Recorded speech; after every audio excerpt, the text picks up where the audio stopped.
Cognizant to the needs of our learners, parents, and teachers, the Department of Education provided us with powerful tools for productivity that will allow us to foster critical thinking skills, problem-solving skills, communication and collaboration skills to be compassionate, responsible global citizens. Join us and discover new ideas in our series of professional development training program with the ICTS Edtech Unit and Microsoft Education Philippines. Together, we will equip our learners and empower our fellow educators for a dynamic future. Para sa bata, para sa bayan, at para sa guro. Sulong Edukalidad.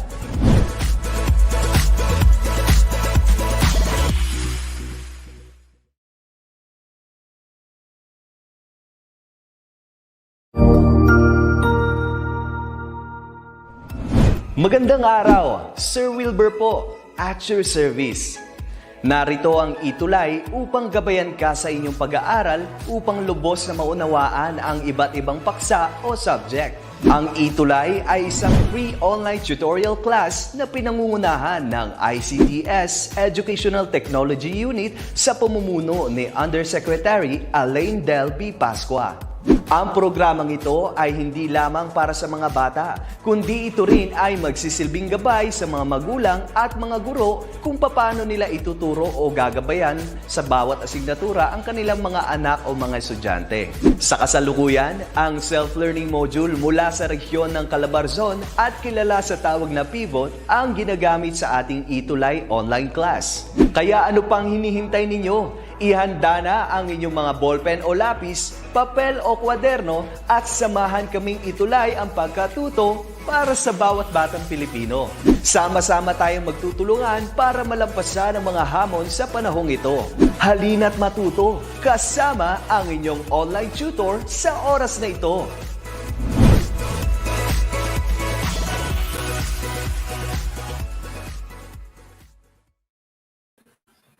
All right. Good morning, everyone, especially to our teachers, parents, and grade 10 learners who are watching right now. Okay, bago tayo magsimula, kumusta po kayo lahat? We are very excited this morning. It's such a wonderful Tuesday morning, lalo-lalo na dito sa ETUlay, tuloy ang pagkatuto. And of course, kami mga grade 10 tutors are really excited this morning na makasama at makilala, and of course, makasama kayo sa pagkatuto sa umaga nito. Huwag na natin matagalin because our grade 10 tutors are really excited to see you all. So, sino ba ang makakasama natin ngayong umaga? Unahin na natin from or for our music. Let's welcome Ma'am Anna V. Ma'am Anna V, good morning. Wala ka? Hi, Ma'am Anna V. Hello, good morning, Sir Juan. Alright, batik for today. Batik muna sa ating mga grade 10 learners. Hello sa ating mga grade 10 learners and ating mga magulang na nakakagabay sa mga estudyante natin and yung mga kapwa ko, co-teachers and sa iba-ibang mga parte ng Pilipinas. Good morning po. Yes, alright. And now, let's welcome our art tutor, teacher, or Ma'am Irene. Hello, good morning, learners and parents. Good morning, Tutor Yuan and Tutor Anna V. Okay, Alright. Good morning, grade 10 learners. Stay tuned to a new exciting activities only here at Arts 10. See you later. Okay, yes. Okay, magsimulan na po natin. Ready na natin mga tutors. So grade 10 learners, I'm giving you our tutor, Anna V, for our music. Let's go, Thank you for Ma'am Anna V. one. Thank you, Ma'am Irene. Good morning po ulit. I am Tutor Anna V from General Mariano Alvarez Technical High School. Be your tutor in Music 10. Okay, so our quarter for, sorry nga pala, last time I wasn't able to meet you kasi medyo yung internet namin. Kahit nga yung mga nakaraan din, buti ngayon sana nakikisama siya. So pag may lag yung aking presentation, bear with me po kasi medyo hindi consistent ang aking internet connection. So, let's go to quarter 4, 20th and 21st century multimedia forms. The week 1. Okay, for week 1, our topic will be about opera in the Philippines. Okay. So for our today's MILK, or most essential learning competency, we have to describe how an idea or story in a musical play is presented by watching a live performance or video excerpt. Okay. Hi muna sa mga nanonood na mga estudyante. Yan, ang ating mga estudyante from different SDO. Yan. So hopefully matulungan ko kayo at makapagbigay ako ng additional information aside from what is in your module. Okay. And for our instructional objectives, at the end of the tutorial, you should be able to identify examples of Philippine opera, connect information about opera using a graphic organizer. Kasi mas, pag binabasa natin yung module, ang haba-haba, ang dami-daming details, minsan hindi natin na i-connect, ano ba itong word na to sa ganito. So hindi natin na naiintindihan yung connection. So I'll try to help you about it. Okay. Then we have to, you are expected to develop culture awareness through watching excerpts of Philippine opera. Okay. So let's start. So I have here a short clip from an example from Western classical opera. Okay, so you are guided with these questions. How actors deliver their lines? What serves as an accompaniment in delivering their lines? And in which language are the songs written? So, pwede tayong sumagot sa ating chat box. Lalagyan lang natin ng number 1 and then your answer. Okay.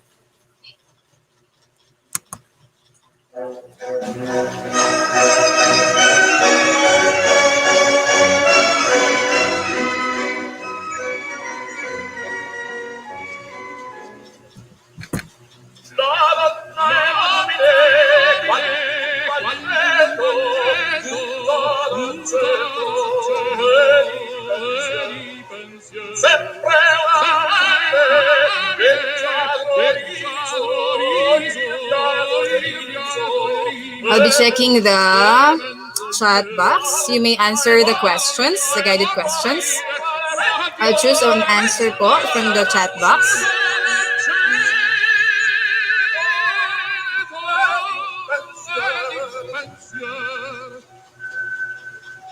So, chat lang tayo sa ating chat box for your answers. Ano ba yung manner of delivering his lines? In what manner?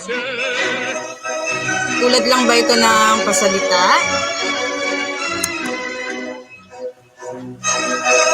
Any answer from our chat box? So while waiting sa answer nyo sa mga questions ko, I would like to greet yung mga co-teachers ko na nanonood and mga estudyante from different schools in the Philippines. So I have here Arien Colette Nebre. Lines are delivered in songs. Very good, Arien. Very good. How about number 2? What serves as an accompaniment? Pakingganin nyo yung habang kumakanta siya. Ano yung accompaniment kasabay niya? Ano yung nag-guide sa kanya sa pagkanta? Anyone from our students and mga nanonood?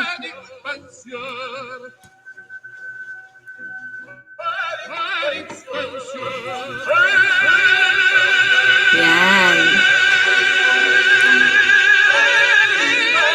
So sa mga nanonood, mga kasamahan ko at sa mga estudyante here in GMA in Cavite. Good morning po. Good morning po sa mga kapwa ko teachers. Okay. Yes, very good naman ni Arian. Parang siya yung nakikita ko yung active talaga. Okay. Orchestra. Good. Ang nag-accompany sa kanyang pagkakanta nila ay isang orchestra. Kahit pakinggan nyo lang, ang rich ng texture, so hindi lang yan isang instrumento. Okay? Next, number 3. In which language are the songs written? Ano kayang language niyan? Ano kaya ang language ng ating pinapanood na isang clip from an opera?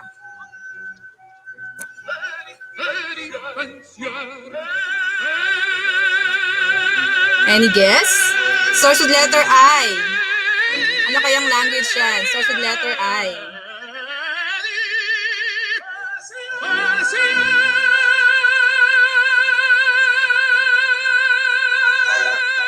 Yes, Aryan. It is written in Italian. Okay, so bakit ko ito pinanood sa inyo? This video clip is an example of an opera. Okay? Kung napansin nyo, sabi nga ni Aryan kanina, na ang pag-deliver ng mga lines ay through singing. Okay? And then, merong naka-accompany na orchestra or mga tumutugtog. And then, ang language na ginamit dito ay Italian. Bakit kaya? So, mamaya ma-discover natin. So, ito pinod ko sa inyo para ma-recall lang natin. This was your topic when you were in grade 9. Diniscuss na rin itong mga Western classical music. Okay, so ano nga ba ang opera? What is an opera? So, bibigyan natin ng definition ng opera through a game. Okay, so, we are already familiar with 4 picks 1 word. And I have here, yung meaning ng opera, may mga keywords pero blank. Okay, so bibigyan lang natin ng sagot, yung bawat blank na yan, yung keywords na yan, kasi yun yung magbibigay sa atin ng pinaka-importanting words about opera. Okay, so let's start with the first word. Okay, ano kayang answer dito sa ating unang word? So habang nag-iisip ang iba, good morning sa mga nanonood. Hi Prince Angelo, John De Castro, Jocelyn Payuyo, Loraya, good morning. Hi Zaira, Mariam, good morning sa inyo. Sa mga hindi ko pa nababasa, mamaya try kong basahin. So what is our first word? Yes, it is an art. Okay, art. 3 words. So, lagayan natin sa ating first blank. Opera is an art. So, tingnan natin yung next word. Ano kaya ito? So, kanina, art. How about this one? Anong word kaya ito?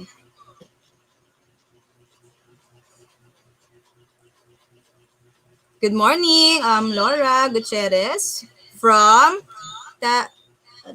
Tariq Suliman High School. Good morning. Ano kaya ang ating sagot? Mukhang active talaga ang ating estudyante na si Aryen. Okay, tama na naman. It's music. Nice try, Raylene. It's okay. Nice try.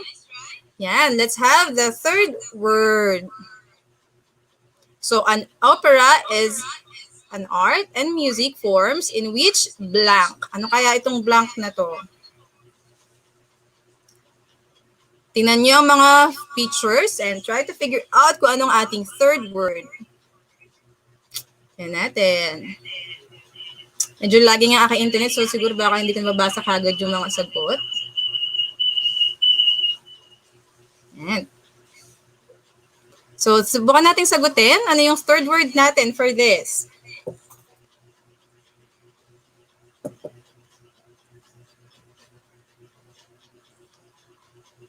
Perform? Pwede.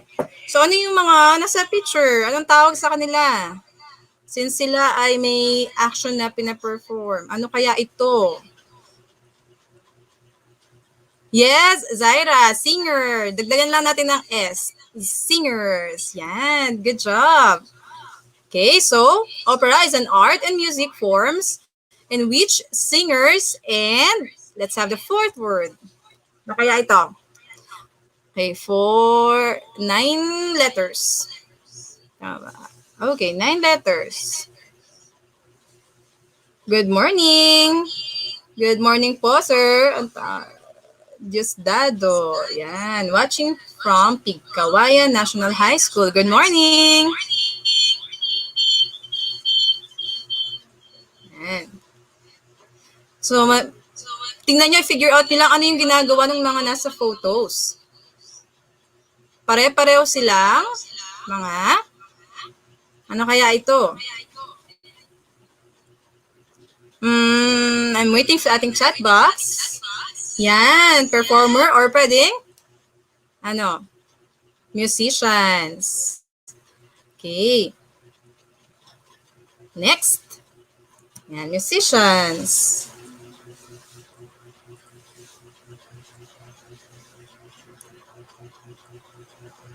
Okay. Diyan nagwala yung ano kong internet. Disconnect. Okay. Let's have our fifth word. Ano kaya ito? 4-letter word. Ano kaya itong 4-letter word na ito? Anyone from our audience? Sa ating mga estudyante?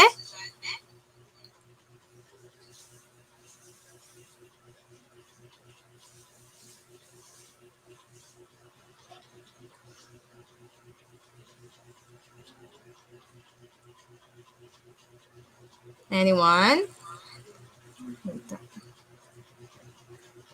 Okay, good. Word or text. Okay. Yan. So, isang word na lang. Art. Opera is an art and music forms in which singers and musicians perform a dramatic work combining text and ano kaya ang ating last word? Para sa meaning ng ating opera. So, 2 words to ngayon. Tingin ko, mas madali nyo maintindihan to. Tingin kayo. And then sa taas, isang word yung sa taas. And then yung sa baba, isang word din. Okay. Good morning, LV Manala Tupil from Mercedes. Ano ba ako? Mercedes District. Bangkero Integrated School.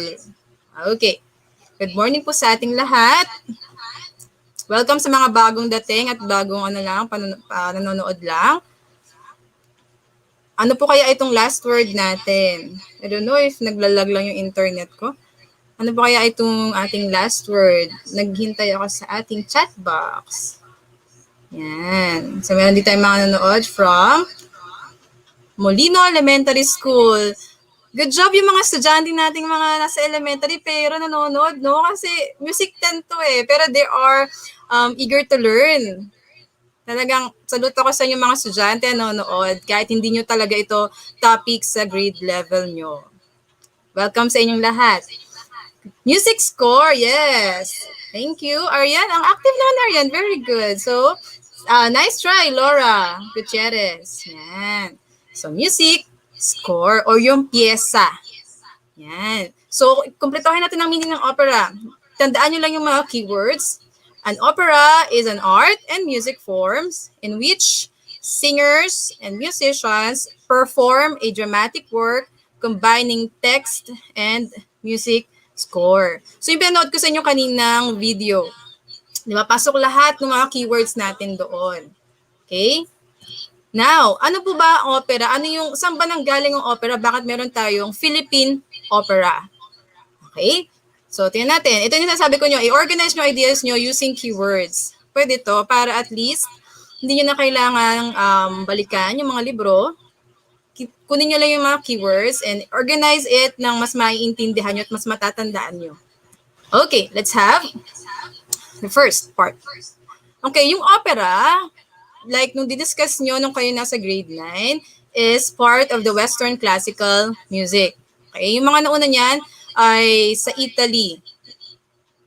End of 16th century. And yung mga unang language na ginamit ay mga Italian, French, and English opera ang meron. Pero mas nag-flourish yung Italian opera.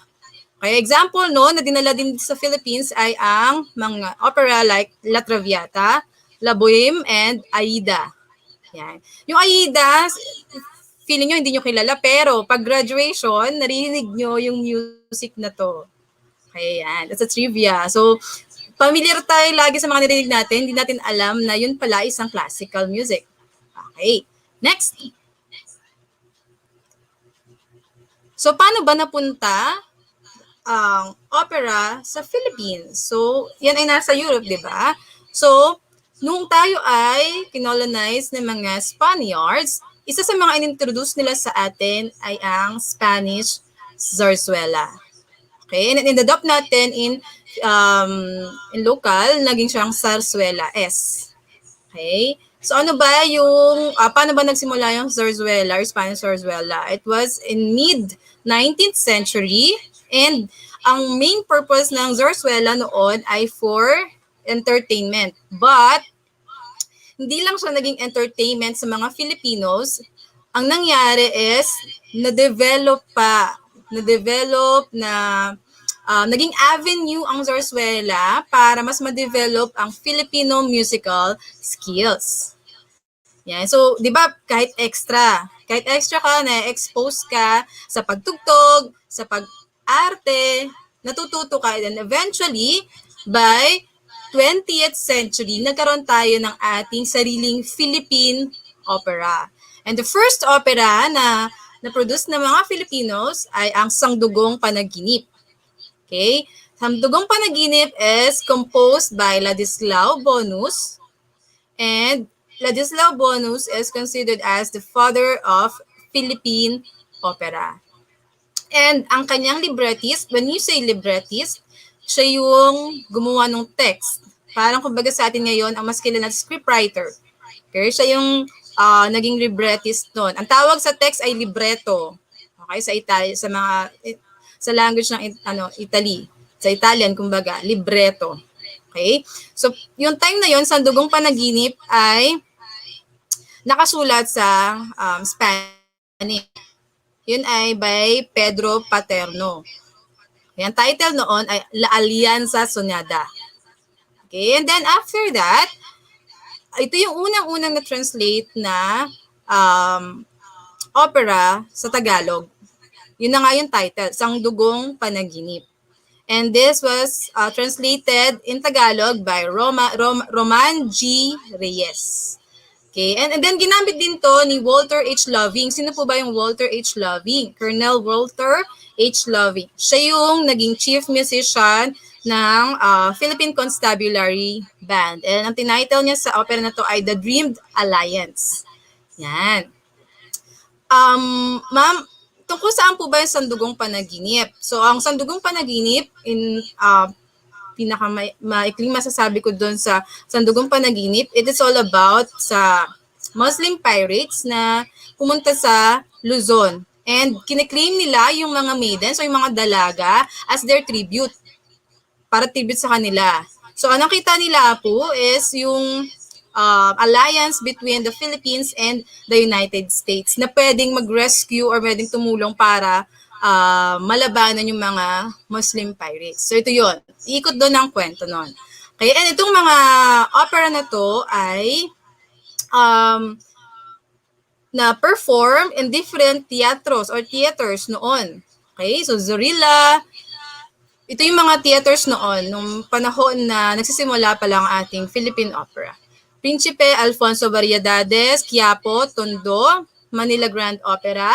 Itong Metropolitan Theater, kilala din sa tawag na MET. Ito yung meron tayong, existing pa rin ito ngayon. And of course, ang ating Cultural Center of the Philippines. Ito yung maraming mga theaters na pwedeng mag-perform. Yan. Okay, so that is all about opera. So ngayon, ano ba yung mga opera na meron tayo? Marami. Okay, so isa sa mga opera na ginawa at pinerform ay ang mga gawa ni Jose Rizal, Noli Me Tangere and El Filibusterismo. So, ito meron ako ipapakita sa inyo example ng isang video clip from Noli Me Tangere opera. Okay, so of course, ang composer nito is our national artist in music, Felipe De Leon. Yan natin. Kung papansin nyo sa video, I don't know if you can see yung subtitle sa baba. Ito yung isang clip from Japan tour. Okay, yan.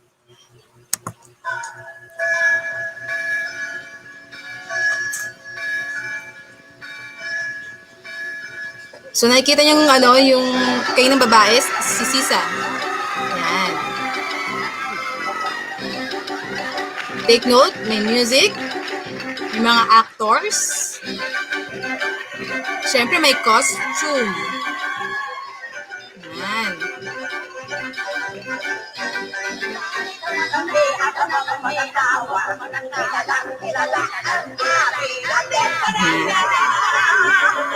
Yan si Don Tiburcio and Doña Victorina. Doña Victorina, if I'm not mistaken. Sila, yun yung scene nila.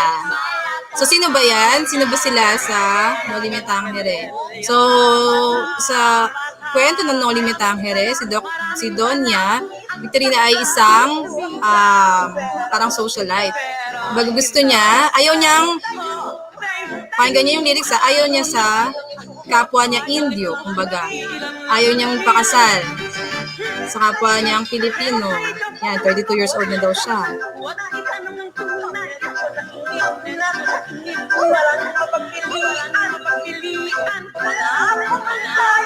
So dahil ayaw niya magpakasal sa kapwa niya Indio, nagpakasal siya kay Don Tiburcio. Yan. Okay. Next. Let's have a short clip from El Filibusterismo. Still composed by Felipe De Leon. Ito na yung pagbabalik ni Crisostomo Ibarra bilang Simon. Medyo blurred lang kasi syempre medyo luma na yung video. Sino ba ako sa iyong akala? Si Crisostomo Ibarra. Dapat kang patayin, Basilio. Alam mong buhay pa ako.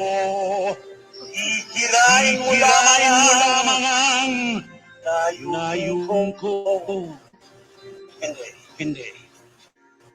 Gagamitin ka. Kung papansin nyo, hindi, may ibang part na kala nyo pasalita. Okay? Hindi yan pasalita. Still, meron yung tono. And ang tawag doon sa Western classical opera ay recitative. Okay? Para siyang pa-dictate na pag-deliver ng lines, pero may tono. Hindi siya as in merely na sinasabi mo lang. Meron pa ring tono. Hindi lang siya yung parang kanta, isang buong kanta, which is yung aria. Okay, so dito, mas ang sinachant or dinideliver yung lines na hindi masyadong may sunod na tono. Okay, so hindi siya talagang sa pyesa. Kumbaga, palita, pero may tono. That is recitative. Sahimagsikan.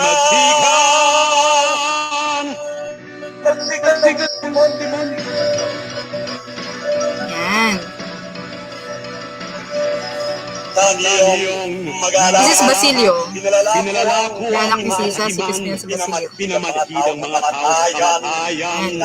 Okay, next. Nasadule nyo rin to. We have La Loa Negra. Ang composer nito ay si Francisco Feliciano and ang librettist o yung gumawa nung text or nung script ay si Fides Cuyugan Asensio. So, pag sinabi natin La Loba Negra, it means black she-wolf. Okay, paano ba siya naging black she-wolf dito? Mga opera kasi na opera natin dati or kahit naman ngayon ay nagiging parang tumatalakay sa social issues. Okay, so this part, though fictional or ano man, isang nana pinatay ang kanyang asawa at ang kanyang anak. So behind that crime, sinasabi ng mga time na yon just a story. And then eventually, ang nangyari is medyo nawala siya sa tamang pag-iisip. Ang nangyari is nag-disguise siya, then pinay niya yung nakikita niya or nakasalumuhan niya body. Yun. So, just a short information na. Okay, sa isang opera, pansinin niyo dito sa screen na to sa video na to. Pwedeng nasa baba ng stage ang orchestra. Yan, live formats. Sa baba, pwedeng minsan may mga setting na nasa taas din sila ng stage yung mga orchestra, yung mga tumutugtog. So ito na yung itsura ni La Loba Negra. So hanggang natin. Forward natin ng konti.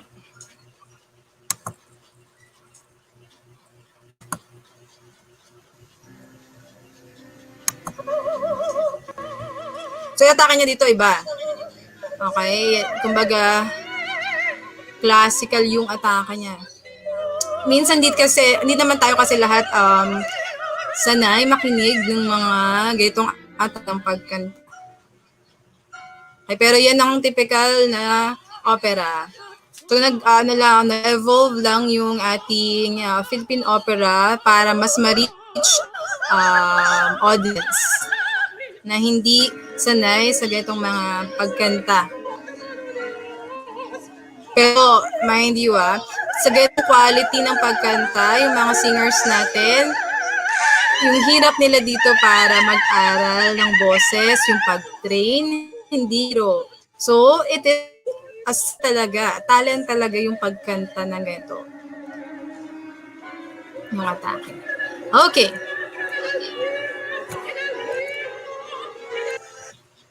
So, yung mga pinakita ko sa inyo ay mga nauna opera. Pero ang question, meron ako ngayon question para sa inyong lahat. Sa sa mga kapakuguro, at sa mga nanonood. Okay? What do you think is the status of our Philippine? I have 3 questions before may lesson for today. So ano kaya ang status ng ating Philippine opera ngayon? Sige, babasahin sa mga comment section to. Ng mga opera like this. Kahit hindi ngayong pandemic Okay, kahit ngayong pandemic, sige, tingnan natin kung merong gustong sumaga ating mga audience, ating mga estudyante. Tingin mo, ano kaya ang status ng ating Philippine opera? Kung dati ay kumbaga, institutionalized part ng ating pang-araw-araw or ng government talaga, kumbaga government funded. Tingin ninyo. What do you think is the status of our Philippine opera? Okay.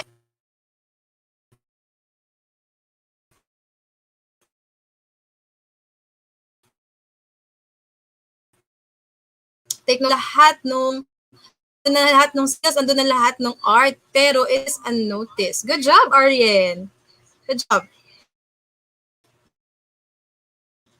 Bigyan ng importansya kasi merong ibang priority ang ating government.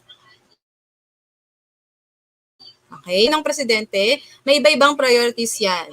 Parang sa school lang din yan. Kung sino ang principal, may iba-ibang priorities yan. May iba-ibang unahin. So sa panahon ngayon, medyo nakakalungkot kasi hindi na nabibigyan ng ganong importance ang ating opera. Ma'am, bakit po sa ibang bansa?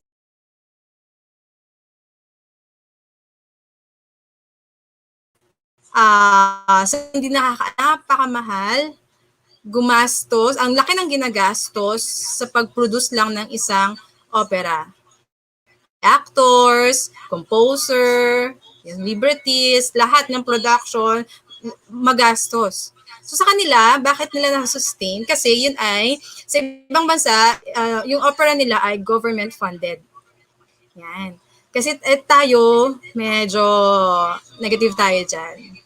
Kaya, ang nangyayari, medyo napapabayaan ating Philippine opera. Pero, may mga masusugid pa rin ng mga Pilipino na tinataguyod pa rin ng opera kahit medyo hindi suportado ng iilan. Okay? May mga nakikita tayo sa internet. Since ngayon ay pandemic, hindi tayo nakakapag-organize ng isang production na pwede kang manood in actual. Meron sa mga online. Pero iba pa rin kasi yung feeling na ikaw manood ng actual. Iba yung feeling. Yan. Okay. Thank you sa sagot, Ariane.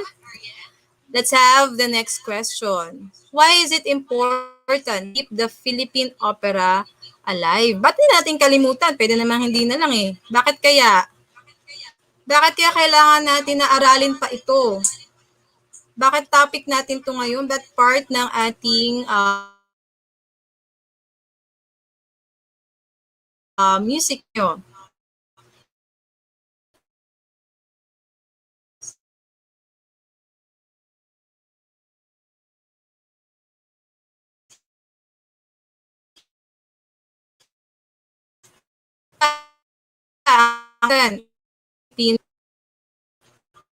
Okay, yeah, culture. At ito'y part ating kultura. At kung ano tayo ngayon ay dahil yun sa ating nakaraang kultura. Nag-evolve yan eh. Diba? Nag-iba ng style, nag-iba, nagko-combine yung mga dati at kung ano yung uso ngayon para mas ma-reach yung mas maraming audience. Tulad ng part na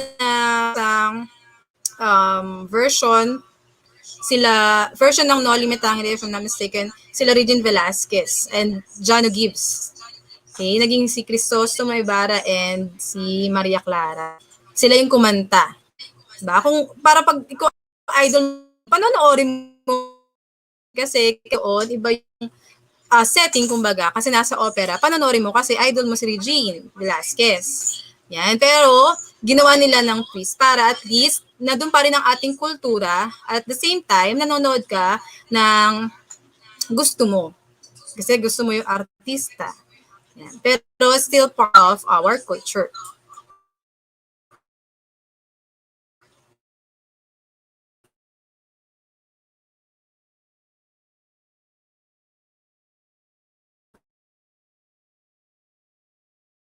Oh.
Hi, Tutor Irene. Hello, Tutor Yuan. Okay, ito si Ma'am Irene ang ating makasama sa ating Arts 10. Let's go, Ma'am Irene. All right, thank you, Sir Yuan, and thank you, Tutor Anavi. So we have learned a lot from you, no? Dami namin takeaway sa lesson mo sa music. And for sure, marami ring natutunan ng ating learners, ang ating grade 10 learners from you.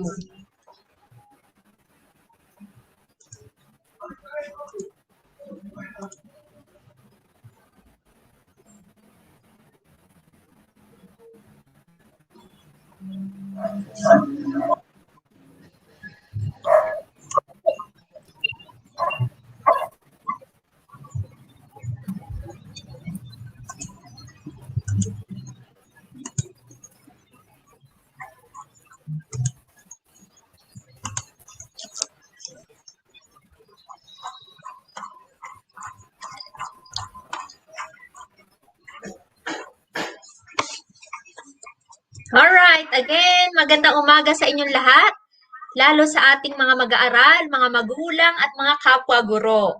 So, maanyong buntag kaninyong nga tanan, Luzon, Visayas, and Mindanao. My name is Tutor Irene from Bulihan Integrated National High School, SDO Cavite Province, Luzon. And I will be your learning companion in original performance with the use of arts and media, Arts 10.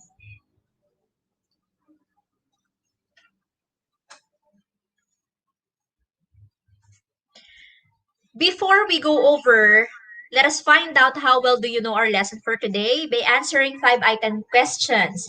So just comment the letter of the correct answer in the comment box below. Okay, number 1. Who was the multi-awarded theater actress or singer who began her career as a child lead in production of Repertory Philippines? Is it A, B, C, or D?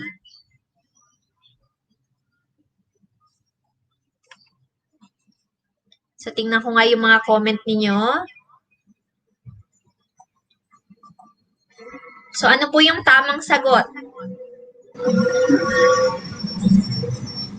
Okay, tingnan natin. Kung ang sagot nyo ay Lea Salonga, then you are right. Next. Number 2.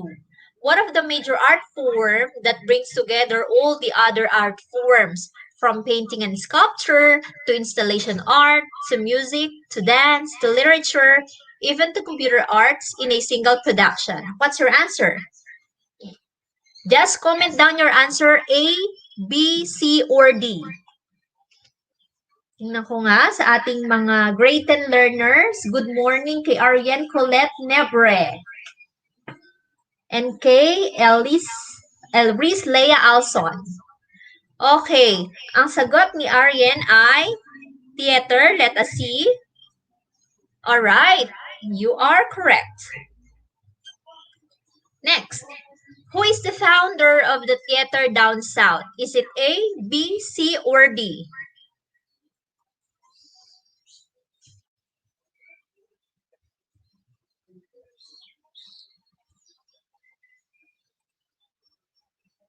Okay, if your answer is Michael Williams, then you are correct. Next, this person is essentially the group leader and is responsible from start to finish of production. Is it A, B, C, or D? Hello sa ating mga grade 10 learners. LV, Ina Macabeo, Laura Gonzalez Gutierrez. What's your answer?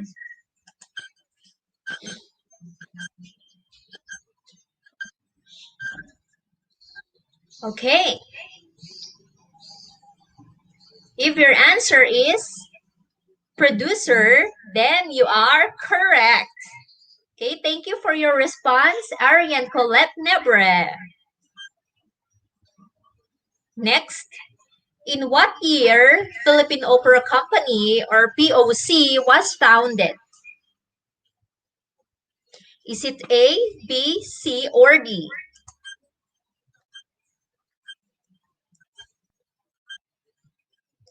Good morning, Ina Macabeo.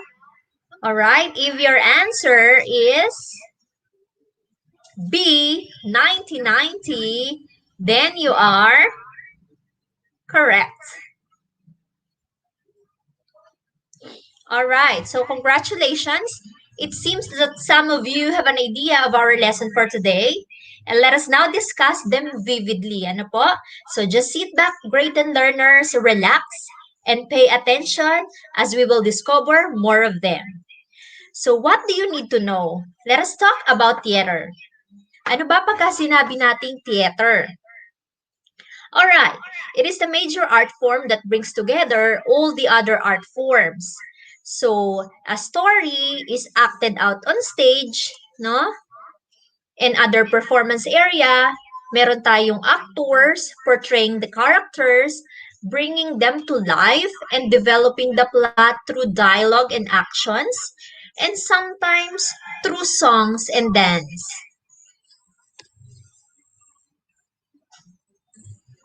For sure ay nakapanood na kayo ng theater. Meron din sa school ninyo nito, no?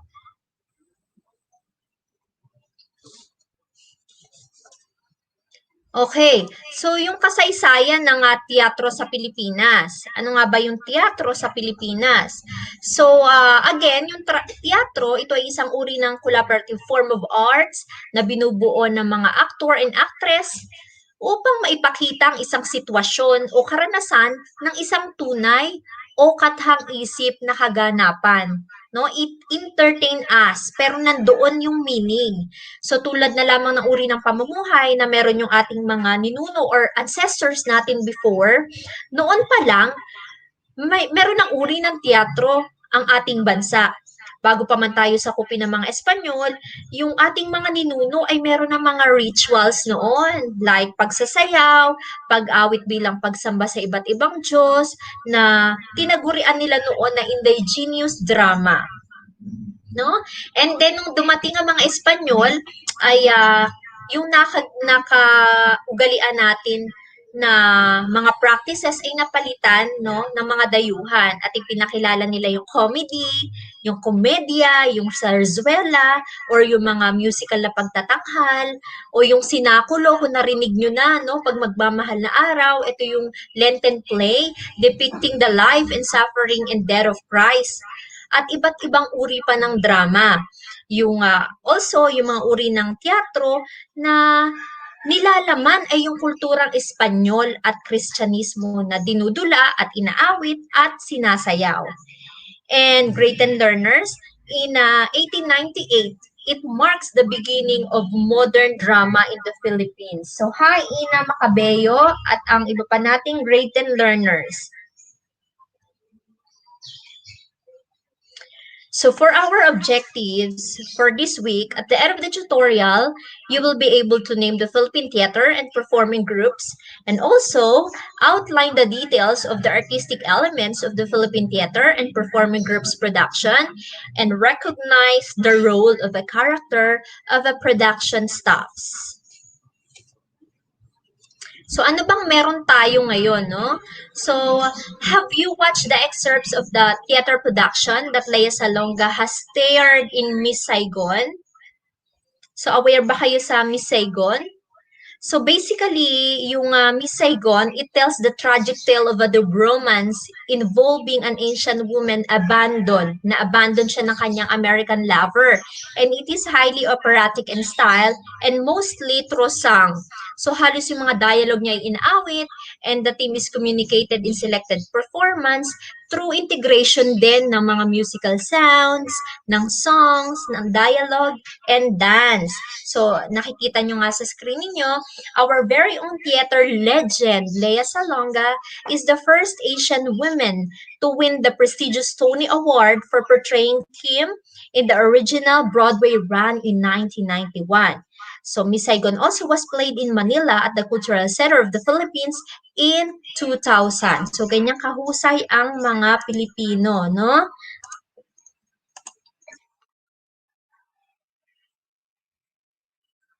Naririnig nyo ba?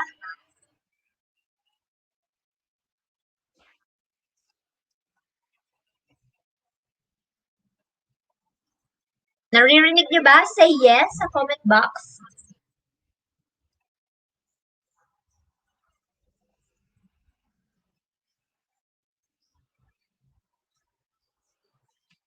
Kung naririnig niyo, say yes. Alright. So, familiar ba kayo dito?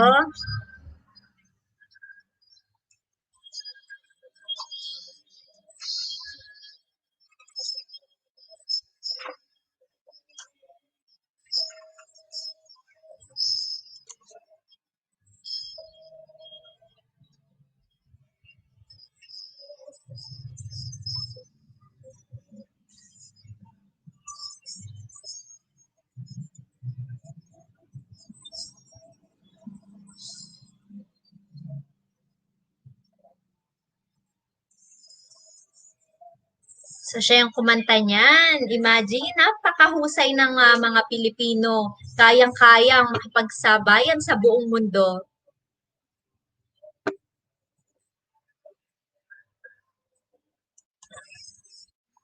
Alright. So, what about the Aladdin? Diba? Sikat na sikat yung Aladdin, no? How does Lea Salonga contribute to the female character to this animated film? So, familiar ba kayo sa Aladdin?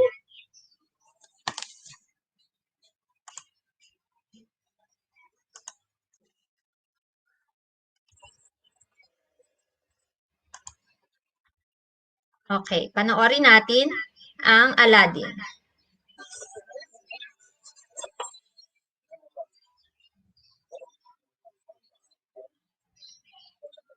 May sound po ba? Sabi ni Laura ay yes. Sabi ni Arian ay no. May sound po ba tayo?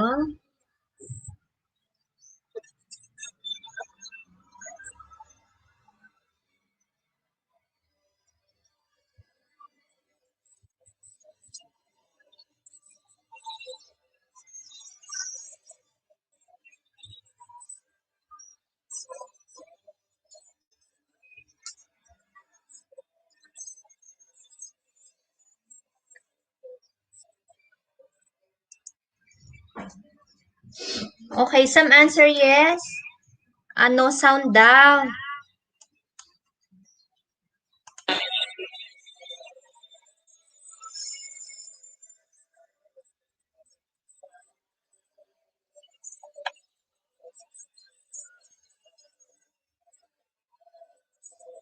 So, yan yung animated film na nilapatan ng malaanghel na tinig ng ating coach na si Lea Salonga. So, actually, itong film na to ay 48-minute animated film na based on classic Arabian Night story Aladdin and the Magic Lamp. So, for sure, ay aware kayo dito at madalas din naman natin itong nakikita o napanood na noon. So, sino ba ang nakakilala kay Lea Salonga dito? Kilala niyo ba si Lea Salonga? So, saan niyo siya napapanood? So, di ba isa siya sa mga coaches ng The Voice Philippines? Ang dami ng season noon.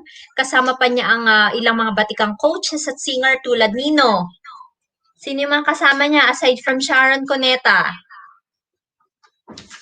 Sino pa? Laura Gonzalez Gutierrez, hello.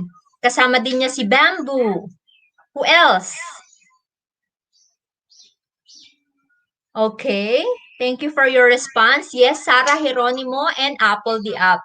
And it proves that the Philippines has reached, no, in a thriving theater industry that you may be interested to venture in the future. Marami tayong yapak na susundan, no, pagdating sa galing sa teatro, galing sa pagkanta, no. All right. Let us now enter to the Philippine theater and performing groups. So below is an overview of some of the more prominent theater and performing groups in the country and their major productions. So eto nga yung PETA o tinatawag nating Philippine Educational Theater Association. So in the past decades, grade 10 learners, the modern theater groups have continued to express the distinctly Philippine interpretation of both original written plays as well as the adaptation ng mga foreign works na translated naman sa Filipino, no? And at the forefront are DepEd, founded in 1967 by Cecil Guidote Alvarez, na nakikita nyo sa screen ninyo. And also, the Tanghalang Filipino, so the resident theater company of the Cultural Center of the Philippines, which is founded in 1987. So Tanghalang Filipino or the Philippine Theater, ito yung leading exponent ng Philippine Theater and resident drama company of the CCP or the Cultural Center of the Philippines since its organization in 1987. So sila yung leading. And it has successfully presented hundreds of production over more than 30 theater seasons at nag-earn na rin sila ng numerous awards. So, ganyan tayong kagagaling, no? And also the citations while generating one of the best attendance records among the CCP's resident companies. So, itong Tanghalang Pilipino or the Philippine Theater wishes to develop, hindi lang siya sa entertainment, but they are wishing to develop and train actors or mga playwrights and designers with special emphasis in the production of the original Filipino plays. Okay? So in 2020, very recent lang last year, yung stage production were prematurely closed dahil nga sa COVID-19 pandemic, no? So itong theater in the Philippines ay nag-launch ng program billed as pansamantanghalan, no? Or a portmanteau of Filipino words pansamantala and tanghalan, that means temporary theater kasi nga hindi sila makalabas, wala rin ng mga audience na manonood. So ang ginawa nila, yung tinatawag na pansamantanghalan na makikita or ma-access natin sa mga digital platforms such as Facebook, sa Twitter, sa YouTube, and Instagram. And it's also part of the ongoing online fundraising project called Open House for the benefit of the performing arts community, which has been dramatically hit by pandemic. So, syempre, walang kita ngayon, no? So, kaya naman, nagkaroon sila ng fundraising. So, yan ang PETA at ang Tanghalang Pilipino. At siya din naman ay si Cecil Guidore Alvarez.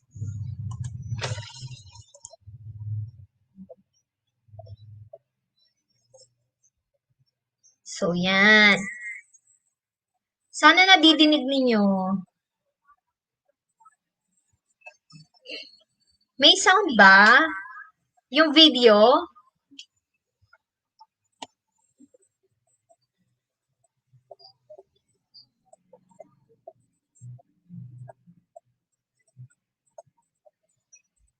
So, yan yung mga production nila sa PETA at sa Tanghalang Pilipino.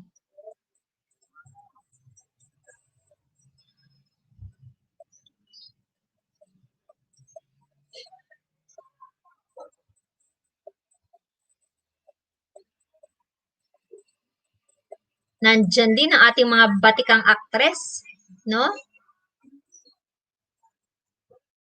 Alright.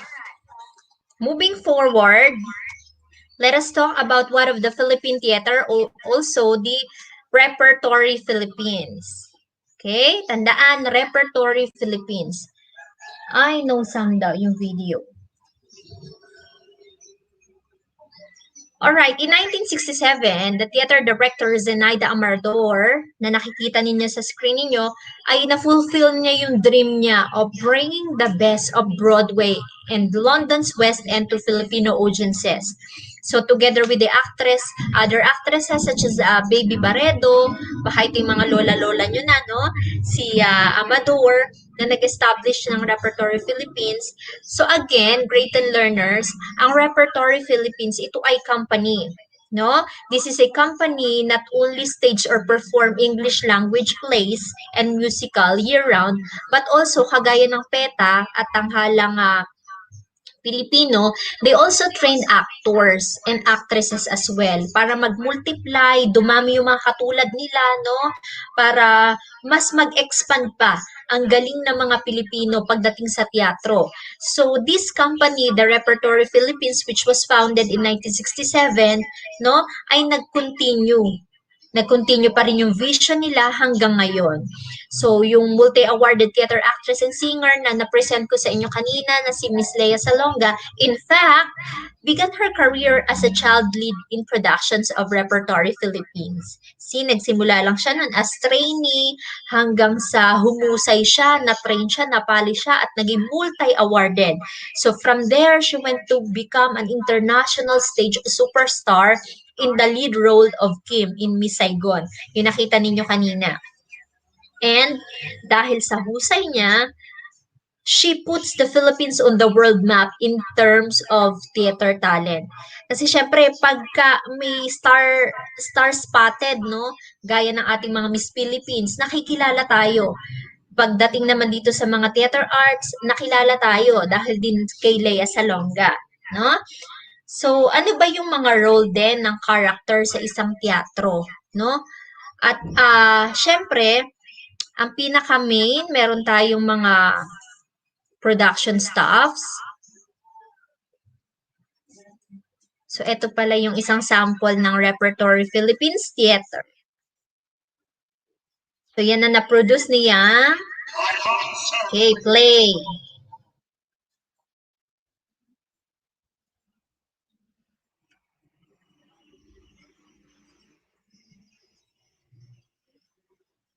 Kita nyo naman, very vivid, napakakulay. Ano pa nakita nyo? Merong mga costumes.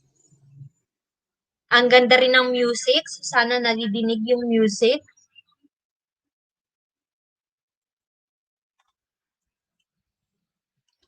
Yan. Diba? Very catchy. At nabuo yang mga yan dahil sa husay ng ating mga production staffs. Okay? So, syempre, ang laki ng role ng mga production staff sa pagbuo ng isang theater play o sa pagbuo at pagpolish ng performance ng isang performing groups. So, sino nga ba yung mga production staffs? Of course, meron tayong actor and performer. So, siya yung responsible sa pag-portray ng character in a film, sa mga theater play. And syempre, yung actor or performance, they work closely with the director and cinematographer. No? So, may kanila silang role. And also, yung mga production staff such as producer, na kung saan siya yung group leader. Pag sinabing producer, siya yung pinaka-group leader at responsible for managing the production simula sa simula hanggang dulo. So, dapat gamay na gamay ni producer kung ano ba yung magaganap simula sa simula hanggang dulo. No? So, katandem niya, of course, meron tayong director na responsible sa pag-oversee ng shoots at assembly ng production. Meron tayong scriptwriter, syempre siya yung nag-shape. Bukod sa writing, ay sinishape niya sa yung mga sequence of events in a film, no? Ensuring that one scene, yung transition niya to the next will fold in an interesting way, no? Hindi yung page na to lang yung scene na to lang yung interesting, no? Yung iba'y hindi na.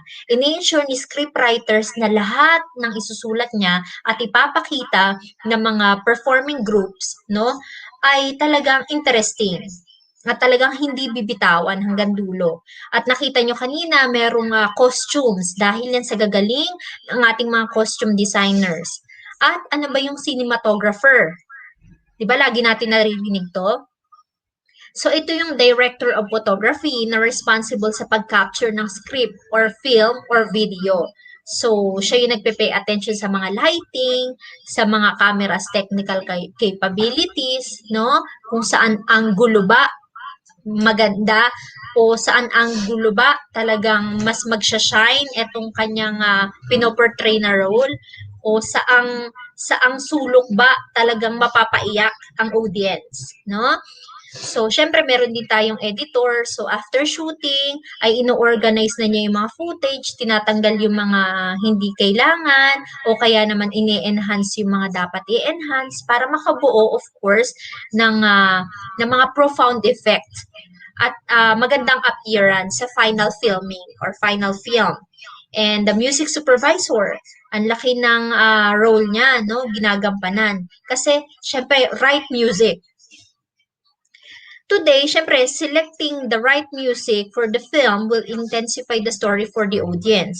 Mas intense, syempre, pagka nalalapatan ng music. Can you imagine, great and learners, yung mga funny and horror scene or drama na walang music? Syempre, mas mafe-feel ng audience yung character ng bawat isa. Kung yung music ay tumatama sa kanilang ipinapakita o sa mensaheng gusto nilang iparating, no? At ito ay nakukuha doon sa maganda at maayos sa pagpili ng tunog ng ating mga music supervisors. So sila yung bumubuo ng isang production sa Philippine Theater and Performing Groups at hindi naman natin syempre may pagkakaila ang husay ng ating kapwa Pilipinas ng kapwa nating Pilipino sa loob ng production, no?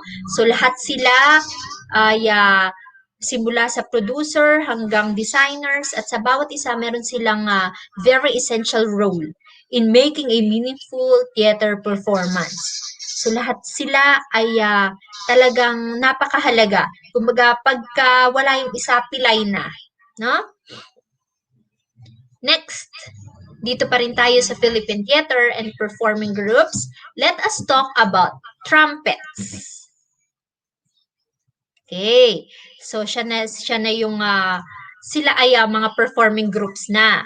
So, kanina, ang na-discuss ko mga Philippine Theater, ngayon naman mga performing groups. At isa nga doon yung trumpets na nakikita nyo ngayon.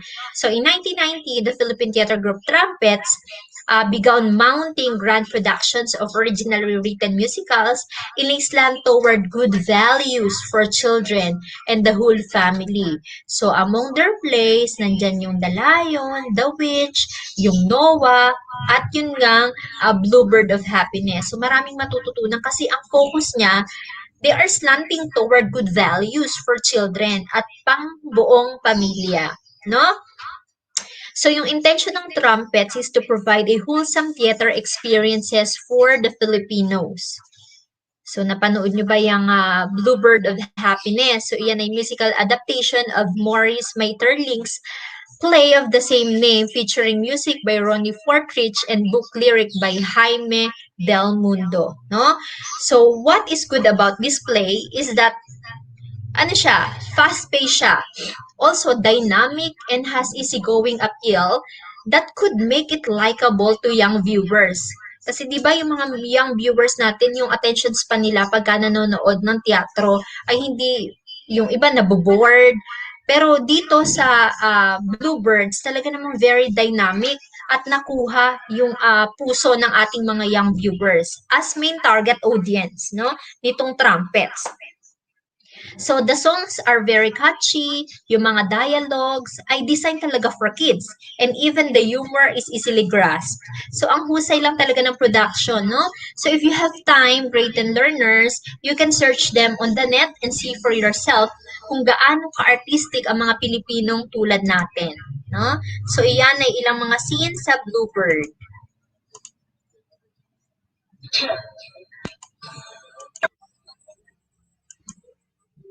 Yan. Okay, so tandaan, trumpets, 1990. Okay, Jaime Del Mundo.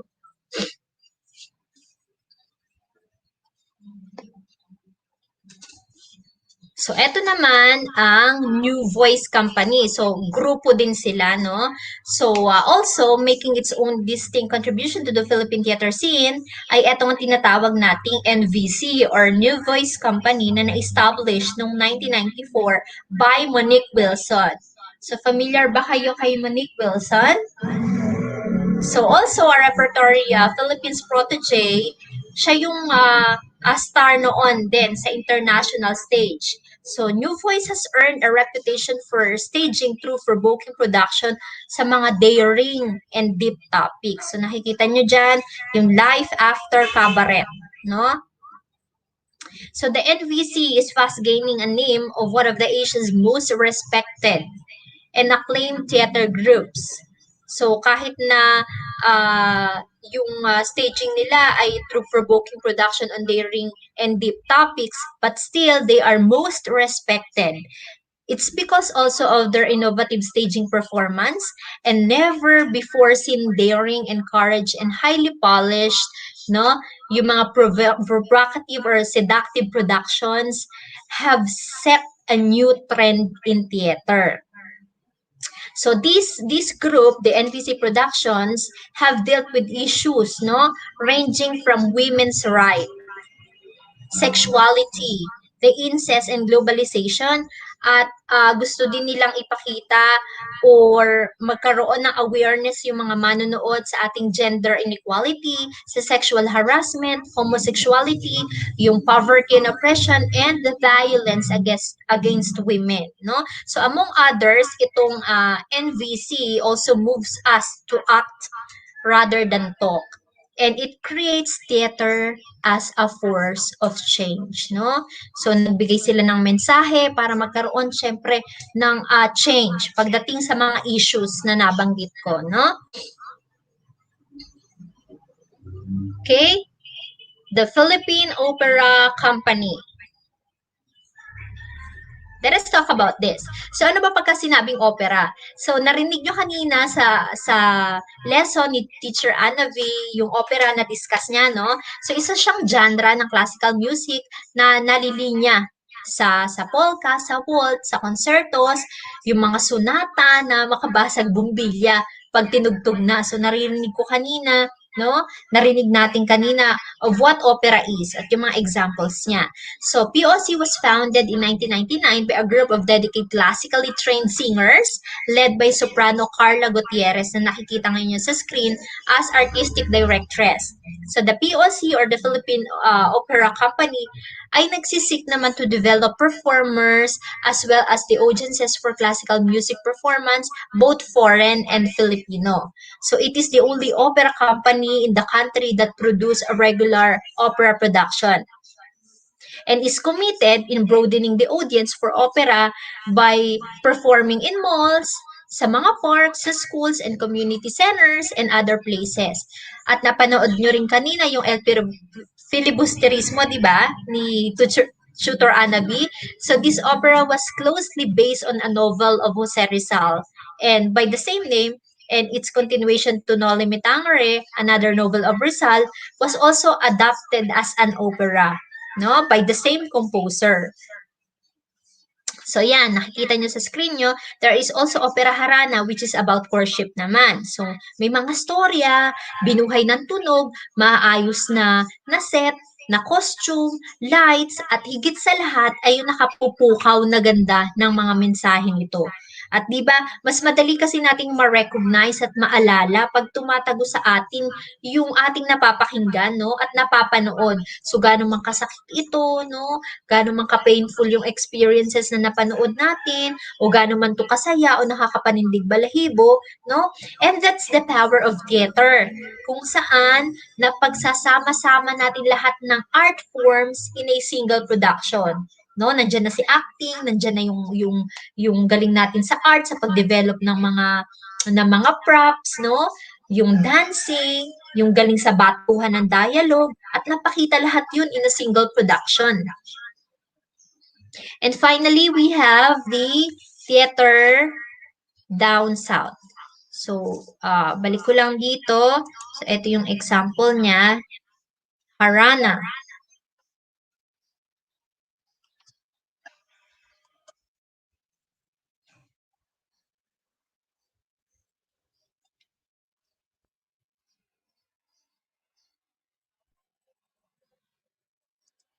Okay. Harana. And finally, we have the theater down south. Okay, so in 2007, it was founded with the Philippine theater mainstay, Michael Williams. As you can see, okay, as a artistic director. So, ang vision naman ng company na to is to widen the reach of stage productions beyond traditional centers within Metro Manila and therefore develop a broader audience base, no? So, this is the local theater scene that has always been identified with big venues in big cities like Makati, Pasay, Quezon City. So, dyan sila nagpe-perform. And this means that Southern Metro Manila residents need to exert a lot of effort navigating through and contending with traffic of South Luzon Expressway just to watch a live performance. Diba? So, yan lang yung mga challenges, no? Yung mga traffic na yan. So, aside from focusing on family entertainment, itong company na to ay meron silang strong educational component. Why? Kasi nagpo-promote sila through our children's shows and curriculum-based productions. So, nakakasama sa curriculum nila yung mga productions nila, no? So, now on its third year, etong company na to conduct summer theater workshop and apart from holding special holiday shows and events. At naka-receive na rin sila ng iba't ibang awards din. And also, in the past, kung naririnig nyo yung Rapunzel, yung Treasure Island, so yan, kinanapan nila yan. So, let us value, no? Punta tayo sa valuing ng napakalaking contributions ng Philippine Theater at Performing Arts. Napakalaki, no? Napakalaking ambag nila sa theater, no? Sa kulturang Pilipino dahil ito ay siyempre ay naging daan upang mamulat ang mga Pilipino sa tunay na buhay, kung ano ba yung nagaganap sa bawat sulok ng Pilipinas. At sa paglipas ng panahon, ay eto nga, umuusbong na yung mga new technology na nagbigay daan na sa mga film or pelikula, at dahil dito ay ilan na lamang ang tumatangkilik sa dulaan ng teatro. But then, after continuous research, ay binigyang pansin pa din ang pagtatanghal bilang daan pa rin sa pag-usbong ng makulay na kultura at sining sa Pilipinas na kinakitaan ng mayamang na sining sa pagtatanghal, at ito nga yung mga performing arts and drama. So after learning all this, yan.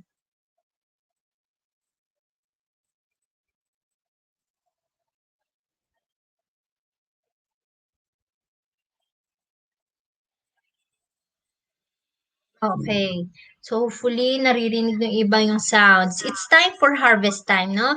So, marami tayong takeaways ngayong araw. Ito nga yung Philippine Theater and Performing Arts. So, ito sila yung mga Philippine Theater. Ito naman yung mga performing groups. So, starting from 1967 to 2007, nag-evolve ang iba't ibang Philippine Theater at yung mga performing groups. Okay? And also, yung ating mga production staffs na bumubuo sa isang theater play. Okay?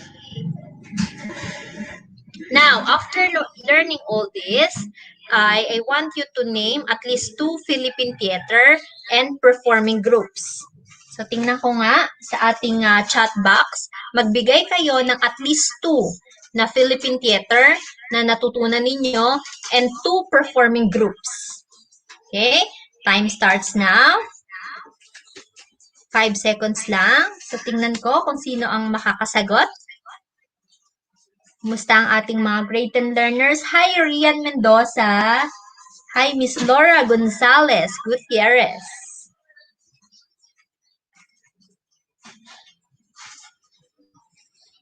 Okay, while waiting for your answer, let us proceed to learning task 2. So, itong tasks na to naman ay gagawin nyo for this week. Okay? So, for learning task 2, pwede nyo siyang screenshot. Write the role of a character of the following production staffs. So, ano ba yung role ni performer? Ano ba yung role ng director? At ano yung role ng costume designer? Okay? And for your learning task 3, now, okay, you can screenshot o pwede nyo balikan yung video na to. Copy the table below and complete the necessary data or information needed. So do this in your notebook. So we have the name of the theater, we have year established, lalagay nyo lang dyan, sino yung mga founder or creator, so ano ba yung mga theater specialty or production objective or purpose. So gagawin nyo yan ngayong linggo na to. So again, remember, you are the director of your own life. You have the control to produce countless meaningful scenes in every production. So again, I am Teacher Irene. See you again for more exciting tutorial next week. So have a blessed day, parents, teacher, and learners. Mabuhay po kayo and keep safe.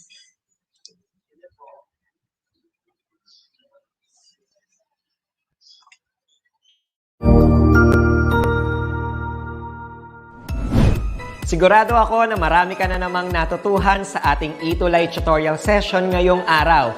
Tandaan, ito ay hindi lamang para sa ating mga mag-aaral, kundi pati rin sa ating mga minamahal na guro at mga magulang na kaagapay natin para maituloy ang pagkatuto sa kabila ng nararanasang pandemya. Patuloy ding sumubaybay sa DepEd TV para sa mga araling ginawang video episodes. Mapapanood ito mula Lunes hanggang Sabado, alas 7 ng umaga hanggang alas 7 ng gabi sa inyong mga telebisyon. Abangan bukas mula 1:00 ng tanghali ang iba pang aralin sa ating ETUlay free online tutorial session sa Filipino.